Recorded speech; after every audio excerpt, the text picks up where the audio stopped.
Some traffic jam, eh, driver? What'd you say, mister? Some traffic jam. You said it. Things like this make me wish I was back in the country driving a wagon load of hay. Are you from the country? No, I can dream, can I? Hey, lady, if you can't get I know. This cab is taken, beautiful, and well taken. I know it is by Boston Blackie, and I'm taking it with you. Who am I to argue with a beautiful girl? There's a break in the traffic there. Let's get going, driver. Okay. All right, beautiful. Let's have I'm an Carol Ward. I've been following you in another cab ever since you left your apartment. Oh, and in the traffic jam, you switched cabs, huh? Yes. I've got to talk to you. You're Carol Ward, huh? Uh-huh. Well, you're also excited. What you're wearing this morning is a tip-off that you're dressed in a hurry. Oh, is it? Your coat is black, your handbag is brown, your shoes are blue, and your stockings are two different shades, all of which, of course, means that you were excited this morning and you're dressed in a hurry. Sorry to disappoint you, Mr. Boston, Sherlock Holmes, Blackie, but I always dress like this. I'm colorblind. All right. I was wrong about the reason for what you're wearing. But I'm sure I know why you want to talk to me. You're in trouble. Wrong again, Blackie. I'm not in trouble. You are.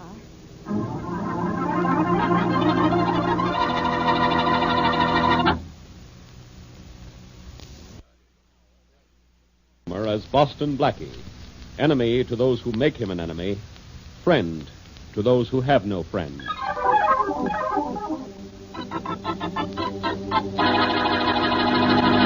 Would you like to say that again, Miss Ward? I don't know why it needs repeating, Blackie. I simply said, I'm not in trouble. You are. Look, you and your friend Miss Wesley have a reservation for dinner at Lee Chow's Chinese restaurant for tonight, haven't you? For 8 o'clock in our favorite booth, number 3.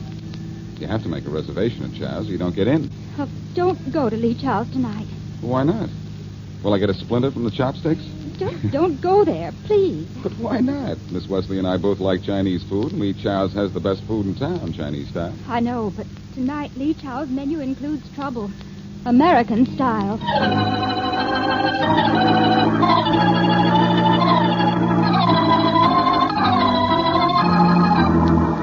Blackie, maybe that Miss Ward knew what she was talking about. Let's not go in. I'll tell you something, Mary. Before Miss Ward came to see me, I was thinking of canceling our reservations here and taking you to McGoldrick's for steak. Oh, why didn't you? I was going to, until I was warned not to come to Lee Chow's. Then I just had to come. Let's go in, huh? Blackie, please. Mary, please, let's not worry about stupid things. Let's go in and worry about our appetite. Well, all right, but I have a feeling. I have a feeling, too, a hungry one. Okay. Ladies first. That's the first nice thing you've said to me all day. Well, for goodness sake. The place is empty. Not completely, Mary. We're here. Here comes Lee Chow's son. Good evening, Mr. Blackie. Miss Wesley, good evening. Good Hello, evening, George. Where is everybody? It's a most strange thing. Everybody is late tonight with the exception of you and Miss Wesley. Oh, we're always on time for your food, George. Thank you, Miss Wesley. You are most kind. Where's your dad, George? Don't tell me he's the cook tonight. No, and it is most unusual, Mr. Blackie. I have not seen my father all afternoon. Oh, that is funny. It's most peculiar. He's always here at 6 when I come to work. When I arrive this evening, only the cook is here. You did not come to share my troubles, only my food. You will want your usual booth, of course? Number 3. That's the one you reserved for us, I hope. Does not seem like Tuesday night if you're not in booth number 3 with Miss Wesley. Well, that'll be his last Tuesday if he's in booth 3 with a girl who isn't Miss Wesley. I will draw the curtains for you. Thank you. Blackie, look on the floor. I see it, Mary. It's George, that's... my father. I guess you'd better close up shop tonight, Father. George. Your father's dead.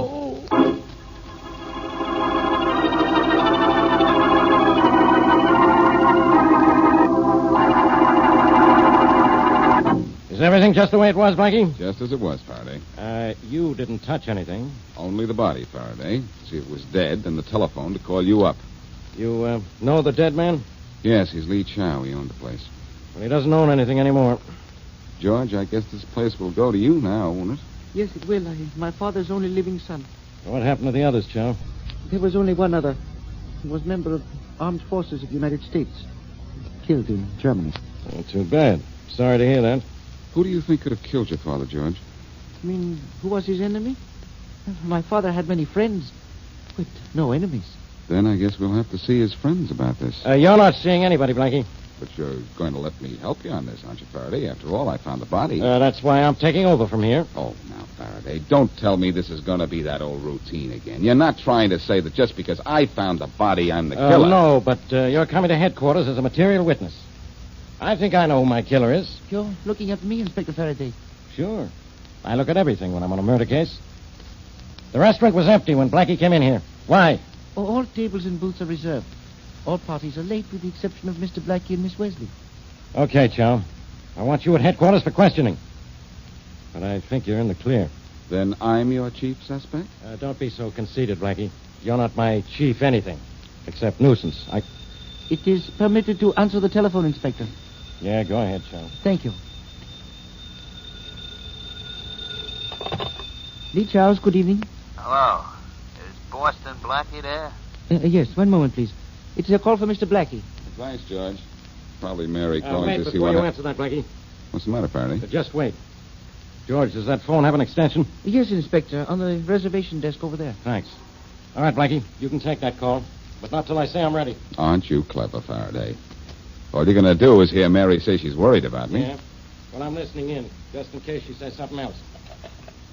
Okay, Blackie, you can take the phone from George now. Thank you, teacher. Here it is, Mr. Blackie. Thanks, George. Hello. Hello, Blackie. Yes? This is a friend. Hello, friend. What's friendly? Thanks, Blackie. Thanks a lot Thanks? For what? for the job you did. Hey, listen, what's the idea? It was What? a great job, Blackie. None of the gang could have done it better. Hey, now, wait a minute. Hello? Hello? Hello? Hello is right, Blackie. I think you and I are going to say hello to headquarters. Put that receiver down. Now, listen, Faraday, I know what you're thinking, but it's I know all... what you're going to say, Blackie. You're being framed. Isn't it obvious that I am? You look good in a frame, Blackie. But you're going to look better in a cell. Come on.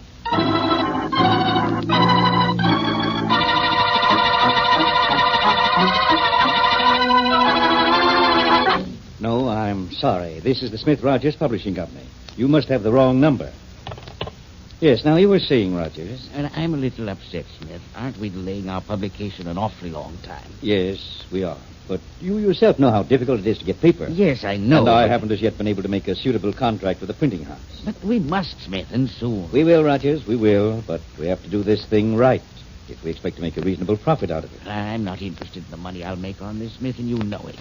I'm letting you use my name because you said it would help, but I think our proposed book is a very worthwhile enterprise. It is worthwhile, but let me handle this my own way. I agreed to that when you came to me with the idea, but how soon will we be ready to publish?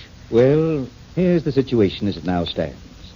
There are probably 10,000 families in the city who lost sons in the war. Yes, yes. If half of them buy the memorial ads in our book, then I'd say we were almost ready to publish. How many have purchased ads for their sons so far? Only about 1,800 to date. So you see, if our book is to be a truly representative memorial to our war dead, we must get a few thousand more ads before we publish. I suppose you're right. We've postponed the publication date so many times. Aren't we getting complaints from those who have already bought ads for their sons? No, we aren't having much trouble in that direction. 1 or 2 people have inquired as to when we'll publish our book, but I've sent a man to explain to them that... Excuse me. Of course. Come in. Hiya, Mr. Smith. Oh, Weaver, come in. I done what you told me to, boss. Oh, Weaver, I don't think you've ever met my partner. No, I ain't. Mr. Rogers, this is Weaver, one of our solicitors. How do you do? And he's doing a good job, too. I done a great job a couple hours ago, Smith. I took care of that Lee Chow guy just like you told me. Yes, that's fine, You Weaver. Now, took care of him, Weaver? It sounds as if you do business in a rather unfriendly way. you don't understand, Rogers. Weaver has a... What the boss means, Rogers, is I get what I want out of a guy. Or I give him what's good for him. Weaver, that'll be all. What's the matter, boss? What are you sore for? You told me to kill a guy, and I done just like you says I should. You did what? Knocked the guy off. He was griping so much that we Weaver, were... come outside with me a minute. Well, okay, boss, but what are you so You sore killed a man. You killed... Smith, I don't understand this. Don't at get all. excited, Rogers. It isn't what you think at all. I'll explain in just a minute. You certainly will. Outside, Weaver. Okay, boss, but... I'll be right with you, Rogers. Boss, what's the matter? Just answer a few questions, Weaver. Did you kill Lee Chow? Sure, boss.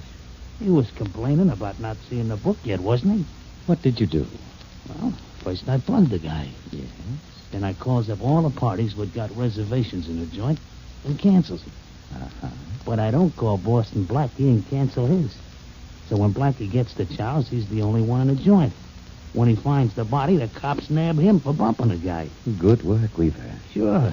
Then I called Blackie while the cops were still there. You like what I done, huh? I think you did a great job killing Lee Chow. Yeah. It was a pleasure. I done a good job, huh, boy? A great job, Weaver. You made only one mistake. Now, what'd I do wrong? You talked in front of Roger. Well, ain't he your partner? Don't he know we're taking dough from the suckers? And we ain't never gonna publish no book? No. He thinks we're on the level. And he certainly had no idea till now that we'd kill anyone who got in our way. Oh, boy, he's dumb, ain't he? He don't know nothing. He didn't know anything until you told him everything. Oh, that was a mistake, huh? Yes. But your last one, Weaver. Hey, boss, what are you fiddling with that gun of yours for? I'm putting a silencer on it. You're gonna knock off Rogers, huh? Kill Rogers? No. I'm going to kill you.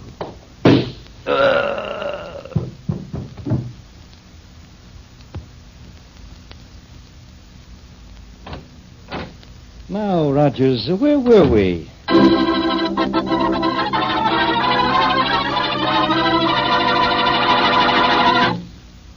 And now, back to Boston Blackie. Blackie and Mary Wesley have a reservation for dinner at Lee Chow's. But a mysterious Carol Ward warns Blackie not to go to the Chinese restaurant. So Blackie goes. There, he finds the restaurant empty and Lee Chow murdered. While Faraday is investigating, Blackie receives a phone call congratulating him on a fine job. Meanwhile, Lee Chow's real killer is himself shot and killed by his boss. As we return to our story, the boss's partner, Rogers, is telling Carol Ward about the death of Lee Chow and Lee Chow's killer. I just had to come up and see you inasmuch as you work with Smith and me, Miss Ward, even though I know it's terribly late at night. Well, that's all right, Mr. Rogers. I was awake when you called me. And I'm very glad you said you would see me because I just had to talk to someone, and you're the only one I feel I can trust. Well, what's the matter? Miss Ward, I'm certain you'll be as appalled by this as I was.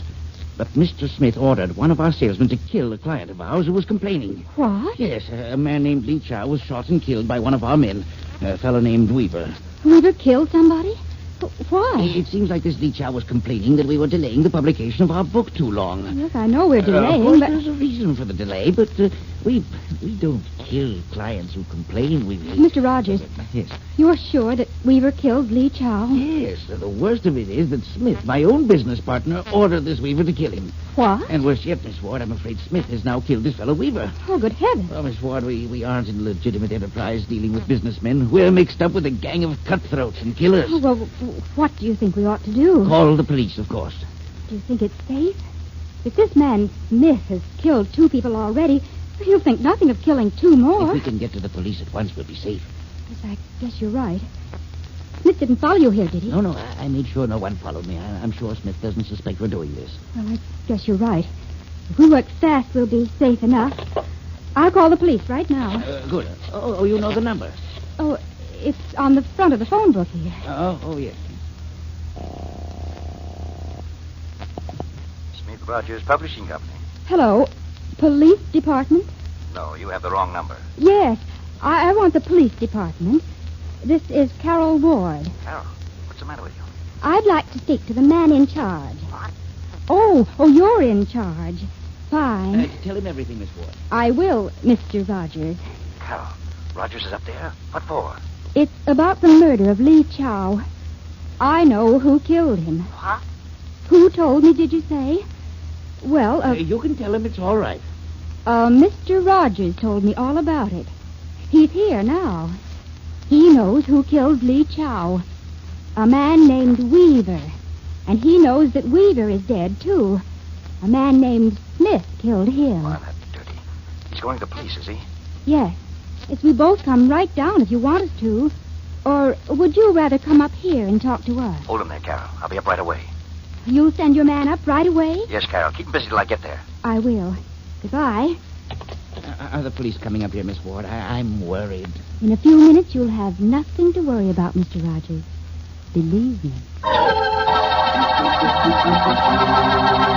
Look, Faraday, how much longer do I have to sit in your office and look at that dumb face of yours? Did you tell me what you know about Lee Chow's death, Blackie? I told you all I knew 5 minutes after we got here. I don't know who killed him or why he was killed. Well, give me a good answer to just this one question, will you? Why did you find the body? Because I was the first one in the restaurant. Ah, you've said that before. Well, it's the truth. All right, answer this. Why did that friend call you up and say you did a nice job? To frame me, of course. Find him, Faraday, and you'll find the clue to Lee Chow's killer. Yeah? Inspector. Get out of here, Rollins. Can't you see I'm busy? Yes, Rollins, he's busy as usual and getting nowhere as usual. Quiet, Blackie. You mean it, Inspector? I mean it. Fine. Now, don't complain when I won't talk. You'll talk. You'll never get out of here. Rollins, are you still standing there? Yes, Inspector, and I think I have something you ought to know about. All right. Make it brief. Mrs. Charles Rogers just called up, said her husband is missing.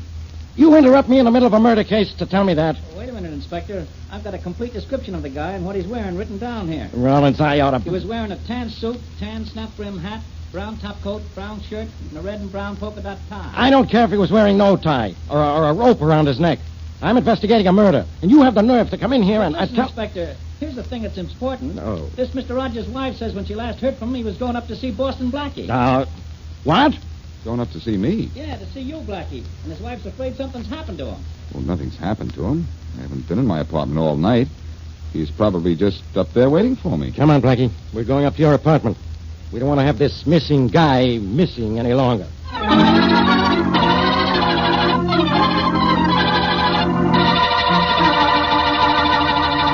Faraday, what makes you think Rogers is still waiting for me? I just have a hunch. That's all. Now, come on, let's go in. Faraday, one of these days your hunches are going to bend you double. After you. Mm-hmm. See? I told you you'd still be here. Well, what do you know? I'm asleep on my best couch, too. Hey, Rogers, wake up. Sure, that guy sleeps like a dead man, Blackie. It seems to me as Hold if... it, Faraday. He sleeps like a dead man because he is a dead man. Look at that bullet wound. Uh-oh. Well, this is one you can't blame on me. I've never seen this guy before or heard of him. And I've been in your office most of the night. Yes, I know. This guy hasn't been dead more than a half hour. So I wonder if he's really the missing man. Looks as if he is to me, Faraday. He answers his wife's description. Tan suit, tan snap-brim hat, brown top coat, brown shirt, and green and brown polka dot tie. Yeah, it fits all right. Well, I guess I'll have to call Mrs. Wait a Rogers. minute, Faraday. Hmm? Do you have Rogers' description that Rawlins wrote down for you? Sure. Here. Top page on this pad. Let me see it. Thanks. Well, the description fits. Guess I'll call headquarters and have Mrs. Rogers... Hold it, Faraday. The description doesn't fit. Not quite. What do you mean, not quite? According to the Rawlins note, Mrs. Rogers described her husband's tie as being red and brown polka dots. Look at it, Faraday. It's green and brown polka dots. So what? Maybe Mrs. Rogers is colorblind. Maybe. But someone I know is definitely colorblind. Carol Ward. Faraday, when we found Rogers' body here, I didn't think it had any connection with Lee Chow's murder. But now I do. And the connection is a girl named Carol Ward.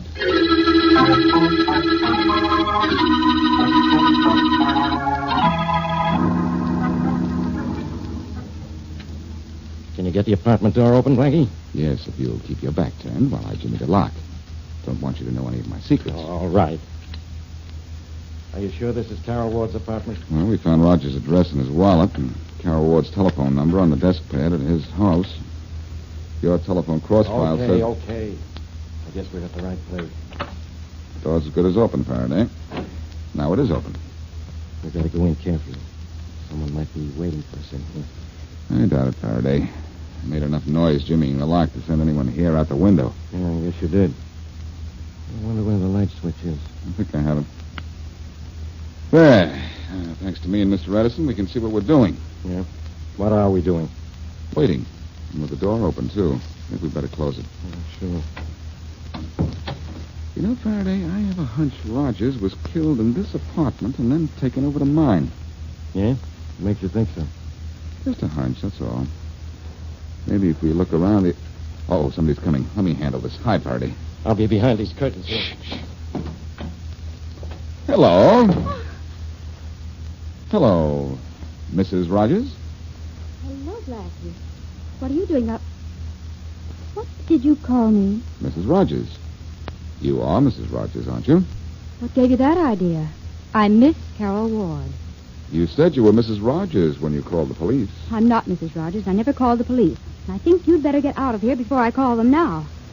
I'll call them myself in a minute, Miss Ward, to arrest you for the murder of Charles Rogers. You get out of here. I don't know anyone named Rogers. No? Then how did this blood get on your skirt? What? Right there, Miss Ward, a large blood stain. It shows very red against the blue material it's on. Where? I can't see it. You can't see it, Miss Ward, because you're colorblind. But I'm not blind to colors or anything else. I see it, and the police are going to see it, too. Oh, please, you've got to believe me. I didn't kill Rogers. Smith did. Who's Smith? My boss. He killed Weaver, too. That's why he had to kill Rogers. Rogers was going to the police to tell them about Smith. All right. Smith killed Rogers. Who's this fellow Weaver? He killed Lee Chow. Why? Smith told him to keep Chow from going to the police. Smith's the one you want. I knew he ordered Chow to be killed, and I know he killed Weaver. I saw him kill Rogers, but I had nothing to do with any of the deaths. You're going to have a lot to do with Smith dying in the electric chair. Where is he? I don't know. Where is he? I don't know. Look, you told me this much. Tell me the rest, and the police may go easy on you. I won't tell the police anything. Oh, won't you? No. And what can you do with what you know? Just help Inspector Faraday if the police remember your story. Come out from behind the curtain and take a bow, Inspector.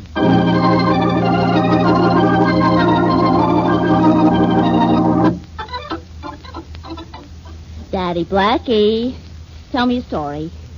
Where were you? All right, Mary. Just sit on my knee like a good little girl. Oh, goody.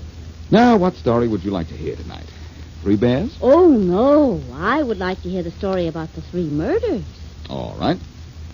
Once upon a time, in fact, just a few hours ago, a big, dumb, but lovable cop named Faraday made a bad little girl named Carol Ward tell him where he could find a very bad man named Smith. Oh, was Smith very, very bad?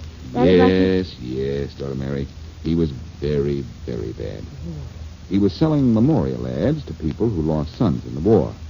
He was promising them to publish these ads in a book. But the awful bad Mr. Smith was going to keep the people's money and never publish the book. Oh, Daddy Blackie. He was going to scramble the dough, wasn't he? Daughter, such language. Yes, he was going to scramble the dough. Well, did he? No, he didn't. Because a very handsome, brave, courageous, and brilliant young hero named Boston Blackie caught him before he could get away. Oh, our hero. Was it exciting? Very exciting. This handsome and brave and brilliant Boston Blackie pulled a gun on the very bad Mr. Smith, and with a dumb but lovable cop named Faraday, took him off to jail. How bad was Mr. Smith? Very.